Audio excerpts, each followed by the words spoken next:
I said it loud enough for the row behind us to hear. You're such a loser, Nate. The word hung over the aisle like turbulence you can't see.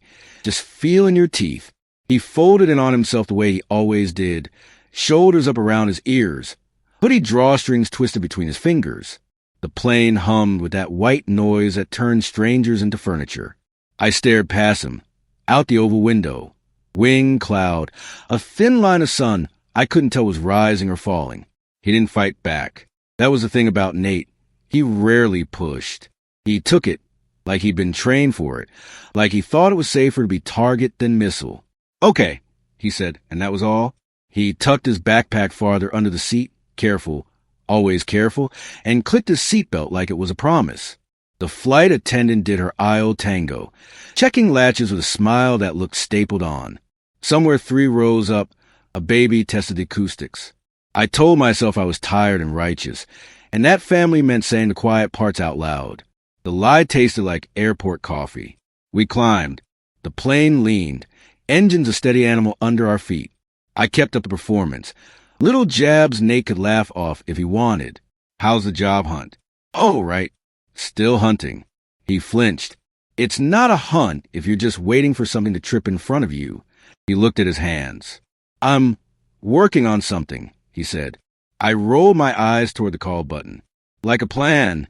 Like a certification, he murmured. Sim, he swallowed the rest. I didn't ask. I felt large and loud and certain, and certainty is its own kind of turbulence. You don't notice the drop until your stomach is in the overhead bin. 28 minutes after takeoff, certainty left me. A chime, then another. The cabin crew moved fast and soft at once, like they were stepping through a glass maze. People started to look up from screens, faces washed in blue. Then the sentence tore down the aisle in whispers. Is there a doctor? That old movie line. 2 rows ahead, a hand went up. A man in a blazer stood, already unbuckling his competence.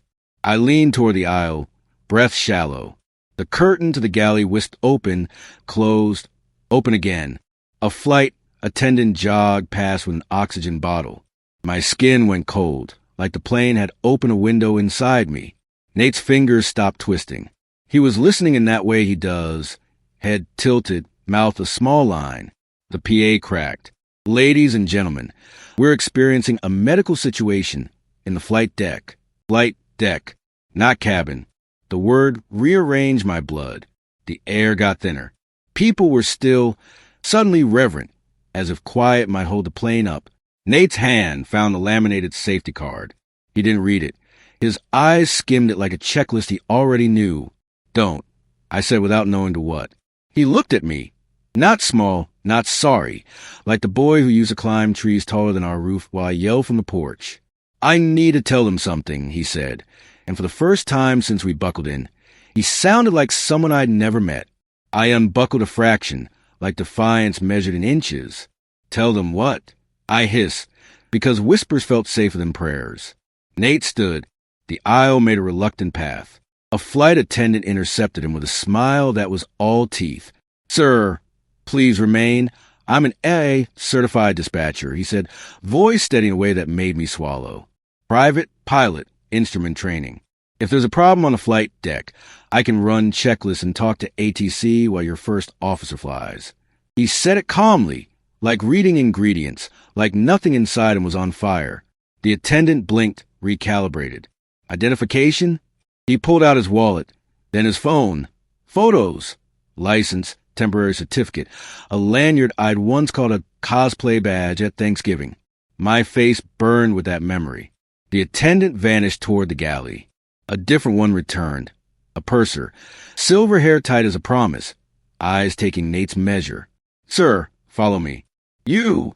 She looked at me, at my white-knuckled hands. Stay seated. The door at the front opened to a narrow brightness. I saw a sliver of switches, a slant of reflective glass, an oxygen mask discarded like a thought someone couldn't finish. The word flight deck ran loops in my head. People craned, breathed in unison, then pretended they weren't watching because fear wears manners when it has to. Nate didn't look back. He moved with a purpose I'd never seen outside of childhood summers, when he built forts from pallets and rope and dared the wind to argue. Minutes stretched, elastic and cruel. The PA crackled, cut out, crackled again. Somewhere a child asked if we were going to fall. A man said no in a voice that meant, please don't. I stared at the safety card Nate had dropped on my seat, at cartoon hands doing brave things. I had called him a loser less than an hour ago. The syllables tasted metallic now, like blood you pretend you can't taste so you don't spit in public. I tried to imagine what was happening behind that reinforced door. A stranger in a blazer with a stethoscope on the captain. The first officer sweating into his collar. My brother threading his voice into the radio like a bridge. When the handle clicked and the purser reappeared, her composure had hairline cracks. She knelt by my row, lowering her voice. Your brother asked me to tell you he's okay. He's assisting. Assisting. The word landed and spread warmth in my chest and shame right behind it. Is the captain? She held my eyes a beat too long. We're en route to an alternate. He's breathing. Your brother's very helpful. She stood, braced the aisle, and disappeared again. The engines deepened a note, subtle, but Nate would have heard it before any of us. I closed my eyes and pictured his hands on laminated plastic, his voice low and certain, checklist complete. I had never let him be that in my head. Until now. The cabin shifted from movie theater dim to hospital bright. Lights came up, shades went down at the crew's gentle insistence, and the air turned crisp with practiced calm. The PA chimed.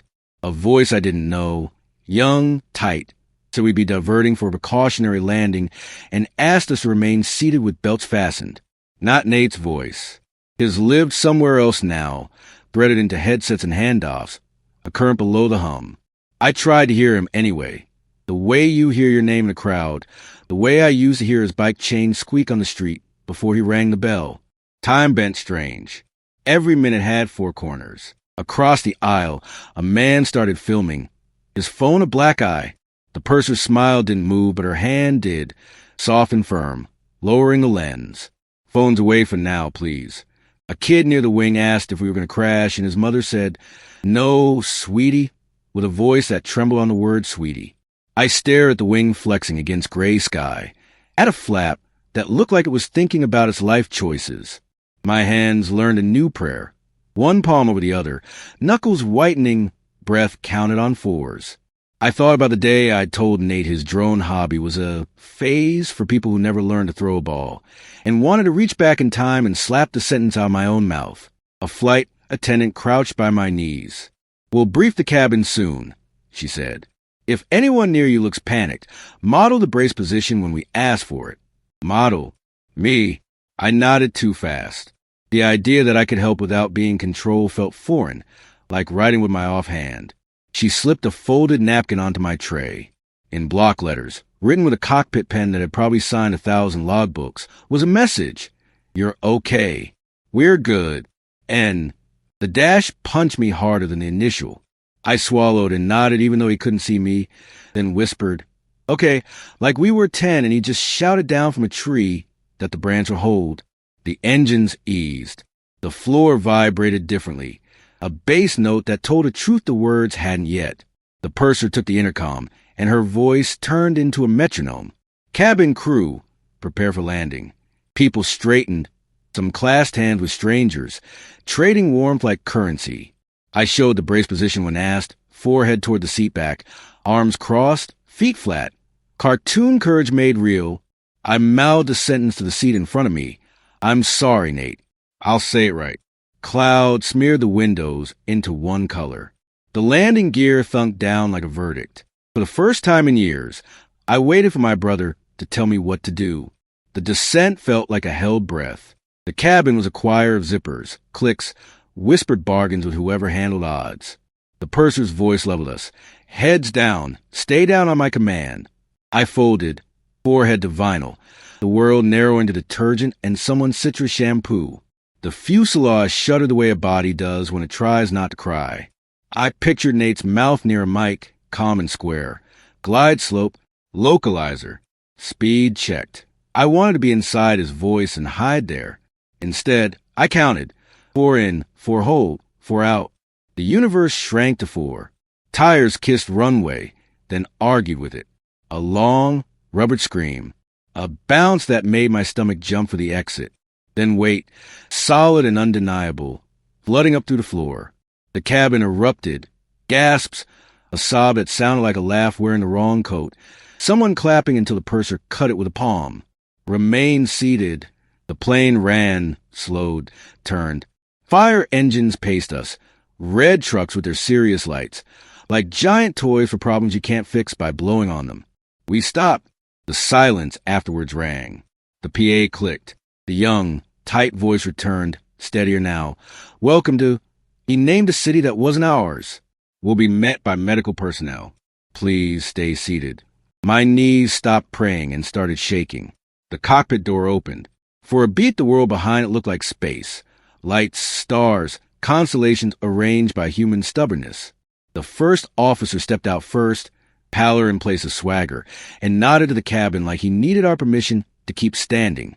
Then Nate, headset around his neck, hair a little unmade, eyes bright in a way I'd only seen after thunderstorms.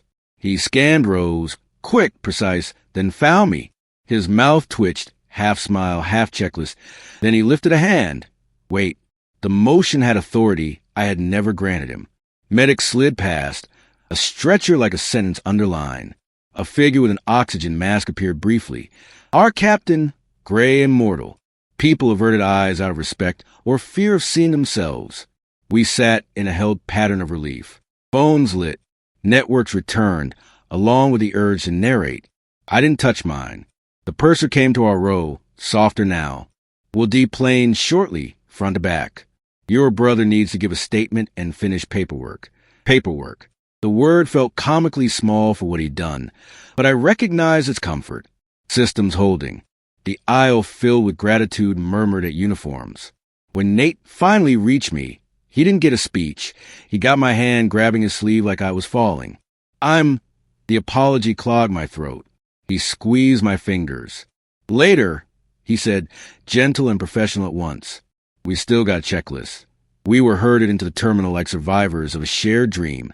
Strangers linked by a single trembling thread. The fluorescent light was too bright. It made every face look raw. I walked behind Nate as paramedics rolled the captain past. People clapped, hesitantly, like gratitude was a muscle they hadn't used before. Nate didn't wave or nod. He just stepped aside, hands still stained with cockpit ink, jaw set in that quiet gear I used to mistake for weakness. When he finally turned toward me, the expression on his face wasn't pride or shock. It was focus, unwinding slowly. I realized then he hadn't stopped being the calm in the storm. Since the moment he stood up, we sat near the gate, a cardboard cup of water between us. He'll be fine, Nate said, meaning the captain. Heart episode. We were lucky he recognized it early. His voice had softened into the aftersound of adrenaline, low and steady. I nodded. You knew what to do, I said, because it was the simplest truth. He shrugged. Training, luck, and autopilot. Same as life. I tried to smile, but something in my chest unstitched. Nate, I started, and he looked up. The apology came out quiet. I called you a loser. He nodded, the way pilots acknowledge turbulence. Fact, not feeling. Yeah, you were scared. That doesn't make it right. No, he said, but it makes it human. The forgiveness wasn't in the words. It was in the pause that followed, the way he didn't look away. Reporters gathered near the counter, voices rising like weather. A flight attendant approached with papers for Nate to sign. You kept us calm, she told him. The crew's grateful. He muttered something polite, then turned to me. You still afraid of flying? I hesitated. Less now. Maybe because you were up there. He smirked. That's how turbulence works. You think it's worse until someone explains what all the sounds mean. We sat there, silent again, watching mechanics inspect the plane through the glass. I imagined his hands on the controls, that same focus, and wondered how many times I'd mistaken steadiness for failure.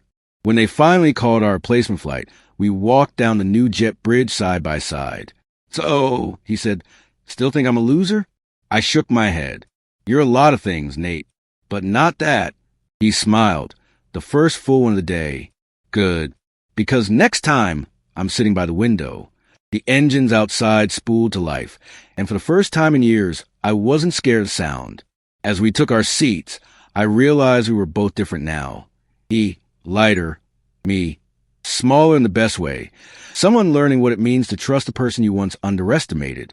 And as the plane lifted again, I thought, maybe that's what saving really looks like. Keeping everyone steady, even the ones who thought they were above the clouds. We landed home close to midnight, the kind of hour that makes cities whisper. In the rideshare, streetlights stitched gold onto wet asphalt, and Nate leaned his head back, finally letting tired show. I found the napkin in my pocket, the one he'd sent from the cockpit, and smoothed it flat on my knee. You kept us steady, I said. He shrugged. We kept each other steady. At my building. He hugged me the way brothers do when they're not sure who's holding who up, and I felt the apology leave my body like a breath I'd been saving for years. The next morning, I called our mother. I told her what Nate had done, and she went quiet in that soft way that says pride has filled the room to the ceiling. He always was good with machines, she said. And people, I added, because it was true, and because I spent too long refusing to see it. After we hung up, I texted Nate a photo of the napkin taped above my desk. Reminder, he wrote. A checklist, I answered. Step 1, don't mistake quiet for empty. Step 2, listen. 3 dots blinked, then stopped. A minute later, he sent a picture back. His headset on a hook, the sky behind it turning the color of clean metal. Step 3, he wrote. Call before you board. Weeks later, turbulence caught us on a smaller flight. Just weather doing what weather does. I felt the old grip tighten in my chest, then loosen as I heard the sounds differently. The gear doors, the flaps, the engines shifting their mind. I closed my eyes and let Nate's voice narrate in my head, not as a hero this time, but as a brother, steady, specific kind. When we touched down, I didn't clap, I didn't pray, I just breathed like I'd been taught. Somewhere between takeoff and landing, the word I'd thrown at him had fallen away, and what was left, finally, was the truth. He hadn't saved the plane alone. He'd saved the part of me that thought I had to be cruel to be strong.